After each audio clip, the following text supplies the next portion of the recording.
మనం ఒక తప్పు చేశామనే ఒక అపరాధ భావం ఎక్కడ మీ ఇద్దరిలో కనిపించట్లేదు. మీ అపవిత్ర బంధం ఇది ఏం పెళ్లి చేసుకోలేదు, ఏం లేదు. మాది అపవిత్రమైన బంధం అని చెప్పడానికి మీరెవరండి? ఏంటే కౌంటర్ ఇస్తున్నావు? ఆయన దగ్గర నుంచి అలా వారసత్వాన్ని కొట్టేయాలనుకుంటున్నారా?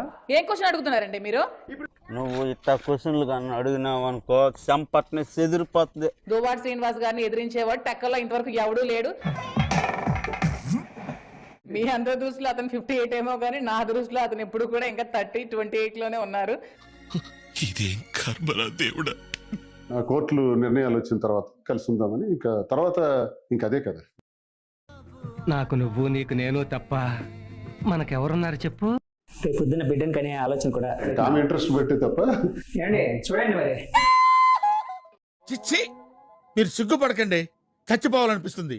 మనం భక్తులమేనా, మనం హైందవులమేనా, లేకపోతే క్రిస్టియన్ ముసుగులో ఏమన్నా దొంగగా మారారా? మీకు ఆ డౌట్ ఎందుకు వచ్చింది సార్? వస్తాయి. మనకు కొంచెమైనా జ్ఞానం ఉందా, మానవతా వాదం ఉందా? రాను గొడ్డు గోతులో పడ్డాక ప్రతి ఎదవా గెడ్డేసేవాడే.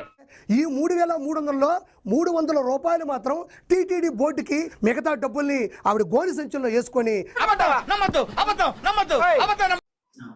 పవిత్ర బంధం. నిజమా?